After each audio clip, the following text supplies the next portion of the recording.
네, 안녕하세요. 제이비입니다. 네, 여러분, 미리 말씀드리지만 오늘 영상은 평소보다 좀 더 깁니다. 아무래도 주제가 주제이니만큼 확실하게 여러분들의 멘탈을 책임져 드리는 게 중요하다고 생각해서 평소보다 영상이 좀 더 길어지게 된 점 이해해 주시고요. 그래도 끝까지 잘 집중해서 들으면 최근 논란에 대한 모든 궁금증과 불안함이 다 해소되실 테니까요. 잘 들어주시기 바랍니다. 이번 주 금요일에 제가 실시간 멤버십 게시판에 TMF 추가 매수 관련한 글을 올렸었는데요. 그 커뮤니티 글에 멤버십 회원분 한 분이 다음과 같은 질문을 남겨주셨어요. 제이비님, 감사하게 잘 시청하고 있습니다. 제가 주린이라 이제 막 주식에 눈뜨고 열공하는 중인데요. 주변에 마땅히 물어볼 곳이 없어서 이렇게 도움 요청합니다. 요즘 제가 정보 공유하는 단톡방에서 TQQQ 수화비자 관련해서 서로 말이 많아서요. 운영수수료 외에도 수화비자로만 연 13%가 소모돼서 장투에는 적합하지 않다는데 이것에 대한 생각을 말씀해 주실 수 있으실까요? 라는 질문이었습니다. 네, 아실 분들은 아시겠지만 요즘 TQQQ 관련해서 수화비자 논란이 뜨겁죠. 잘 모르셨던 TQQQ 투자자분들은 이렇게 생각하실 거예요. 아니, 나는 운용수수료 1% 정도 나가는 거 이거만 생각했는데 13%였어? 와, 이 정도면 사실상 사기당한 수준 아닌가? 라고 생각하시는 분들이 많아지신 것 같고요. 또 이 부분 때문에 지금 TQQQ는 장기 투자로는 절대 가져가면 안 된다는 말이 나오면서 TQQQ를 투자하신 분들 중 몇 분은 후회를 하고 있거나 혹은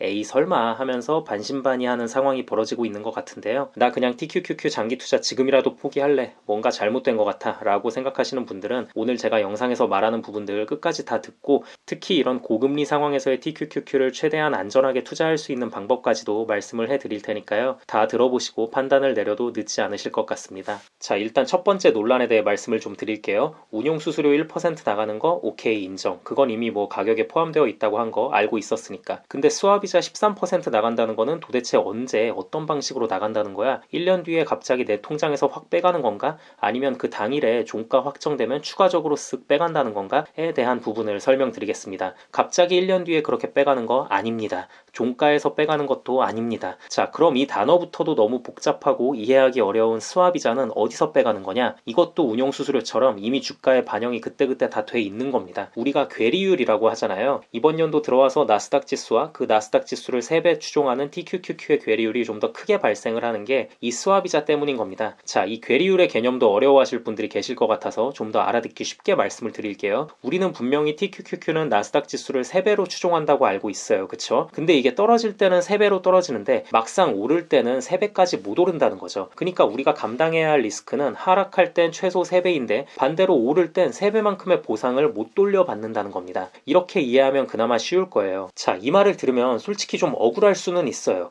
아씨, 까일 때는 많이 까이고 오를 때는 그거보다 덜 먹는다고? 아, 이거 좀 그렇네. 자, 근데 여러분 여기서 중요한 전제가 하나 빠졌어요. 미래에 어떻게 될지 확신이 안 서는 불투명한 주식시장의 지수를 사는 거라면 당연히 이렇게 하락할 때의 리스크가 더 큰 상품에는 투자하지 않는 게 맞겠죠. 하지만 여러분들은 미국 주식시장의 우상향을 믿고 나스닥 지수의 우상향을 믿고 TQQQ에 투자하신 거잖아요. 그쵸? 당장은 하락할 수 있지만 길게 봤을 땐 결국 더욱 크게 상승할 것을 믿고 있기 때문에 TQQQ를 모아가고 계신 거잖아요. 이런 분들에게는 상관이 없다고 봅니다. 과거 저금리 시대였으면 덜했을 괴리율이 그때보단 더 발생을 하니까 이 부분은 조금 아쉬울 순 있어요. 하지만 그렇다고 해서 이 부분이 우리의 TQQQ 장기 투자를 이제 와서 그만두게 해야 할 이유가 되냐? 저는 그렇게 생각하진 않습니다. 이렇게 말하는 분들 계실 수 있겠죠. 야, 제이비, 너 진짜 정신 못 차리는구나. 이제 고금리도 언제 끝날지 모르고 그렇게 되면 결국 기껏 큰 리스크 감당해가면서 투자한 TQQQ가 훨씬 덜한 리스크를 안고 투자하는 QQQ보다도 수익률이 더 낮을 수도 있는 거야 라고 말하는 분들이 계실 수도 있겠습니다. 네, 맞습니다. 뭐 당장은 그럴 수도 있겠죠. 근데 결국 투자 기간이 길어지면 길어질수록 TQQQ의 승률은 더욱 올라갑니다. 그리고 금리도 언젠가는 인하를 할 수밖에 없을 텐데 그 시점이 오면 말도 못할 격차로 TQQQ의 수익률은 QQQ를 압도할 수 있다고 생각합니다. 또 그런 지루한 하락장 속에서 우린 가만히 있지 않을 것이고 꾸준히 저점에서 분할 매수를 들어갈 테니까요. 자, 그리고 여러분, 금리가 높아서 비용이 더 들어가든 어쨌든 TQQQ가 그만큼 많이 올라주면 전혀 상관이 없는 거잖아요. 그럼 여기서 우리가 한 가지 더 생각해 봐야 할 건 금리가 높은 시기에는 주가가 무조건 안 오르나 하는 부분인데요. 물론 고금리 시대엔 주식이 하락할 확률이 훨씬 높긴 하죠. 근데 또 막상 100%는 아닙니다. 역사적으로 보면 금리가 높았지만 주식시장이 올랐던 순간들도 꽤 있습니다. 그리고 금리 높다고 주식은 안 오른다고 100% 확고하게 믿는 분들은요. 그렇게 생각하실 것 같으면 지금 당장이라도 투자한 모든 주식들 다 빼서 현금화 시켜야죠. 지금 굳이 왜 주식 투자를 합니까? 나중에 연준에서 금리 인하 발표하면 그때 가서 들어오시면 되겠네요. 그쵸?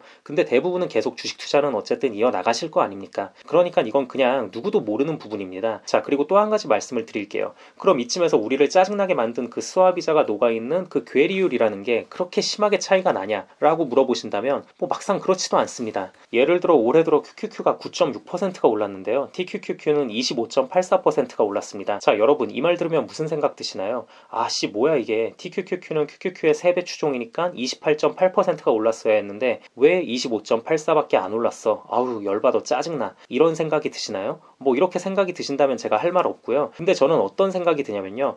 그래 수화비자 세게 반영된 거 치고 그래도 저 정도면 뭐 그래도 충분히 3배에 근접하게 괜찮게 잘 올랐네. 물론 금리가 낮아서 괴리율이 더 적었으면 좋았겠지만 그래도 이 정도면 만족한다. 많이 올랐네. 이 맛에 레버리지 하지 하고 좋게 생각이 들거든요. 그러니까 이건 그냥 성향 차이인 거예요. 어떻게 생각하느냐에 따라서 저 숫자가 저처럼 만족스러운 분들이 계실 수 있고 아닌 분들이 계실 수 있습니다. 그러니까 각자 성향에 맞춰서 투자 진행해 주시면 될 것 같고요. 자, 그리고 여러분 이 부분도 생각을 해봐야 합니다. 금리가 높아지면 분명 수화비자는 올라갑니다. 하지만 이 수화비자가 올라갔기 때문에 TQQQ를 매수하지 못하겠다는 소리는 환율이 높다고 주식 못 사겠다는 소리랑 똑같은 말이라고 생각합니다. 자, 여러분 환율이 미친듯이 폭등해서 1,500원까지 치솟았다고 칩시다. 근데 그와 동시에 TQQQ 가격은 10달러 이하로 떨어졌어요. TQQQ 한 주에 막 5달러밖에 안 하고 그래. 그럼 여러분 이거 안 사실 겁니까? 아니야. 그래도 지금 환율이 1,500원까지 이렇게나 높게 올랐는데 어떻게 미국 주식을 살 수가 있어. 지금은 그냥 쉬어가자. 이렇게 말하면서 한 주에 5달러밖에 안 하는 TQQQ 안 사실 거예요? 다들 사실 거지 않습니까? 어떻게 찾아온 기회인데 저걸 안 사요? 환율이 1,700원까지 올라도 사야죠 저건. 그럼 이렇게 환율도 높은데 사시려는 이유는 뭔가요? 그렇죠. 나중에 환율이 정상화됐을 땐 한 주에 5달러보다 훨씬 더 비싸져 있을 테니까. 환율이 회복하는 폭보다 나스닥 지수가 회복해서 TQQQ가 회복하는 폭이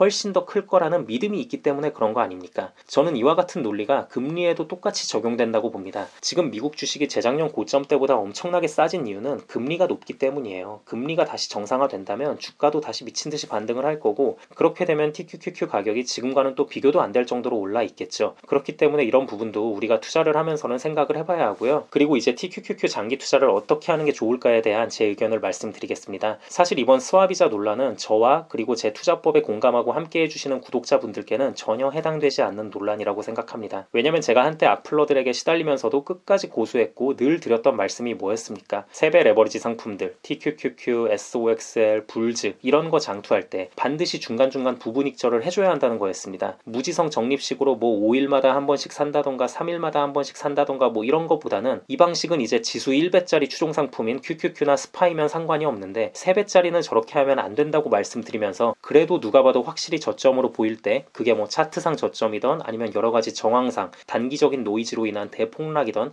아무튼 뭐가 됐건 최대한 저점 구간에서만 사라고 말씀을 드렸고 그리고 가급적 본인이 매수했던 기존 평단가보다 주가가 뚜렷하게 떨어지는 시점에서 매수를 하라고 늘 강조하며 말씀을 드렸습니다. 그리고 저는 이런 식으로 매수나 매도를 할 때마다 멤버십 회원분들께는 그때그때 바로바로 실시간 멤버십 게시판을 통해서 말씀을 드렸고 전체 공개 영상에서는 그 다음날 시황 분석과 함께 말씀을 드렸습니다. 그동안도 이 방식에 대한 확신이 있었고 3배 레버리지 투자는 이렇게 해야 한다고 생각을 했지만 이번 수화비자 논란이 터지면서 더더욱 확신이 생겼습니다. 3배 상품들 투자에서는 반드시 저점 구간에서만 매수하고 어느 정도 고점이 됐을 땐 부분 익절을 해주면서 미리 리스크 관리를 해주는 게 더욱더 중요해졌구나. 여러분 저희는 지금까지 잘 해오고 있고요. 그리고 앞으로도 잘 해나갈 것입니다. 그러니 이런 단기간의 노이즈에 쫄아서 TQQQ 장투를 포기하거나 하시는 일들은 없으셨으면 좋겠습니다. 세련된 방법으로 잘 대응하면서 하면 TQQQ 장투 무조건 성공할 수밖에 없습니다. 마지막으로 오늘 핵심 내용들 정리 한번 해드리겠습니다. 우선 1번 13%가 넘는다는 스와비자 비용은 어느 날 갑자기 계좌에서 빠지는 게 아니다.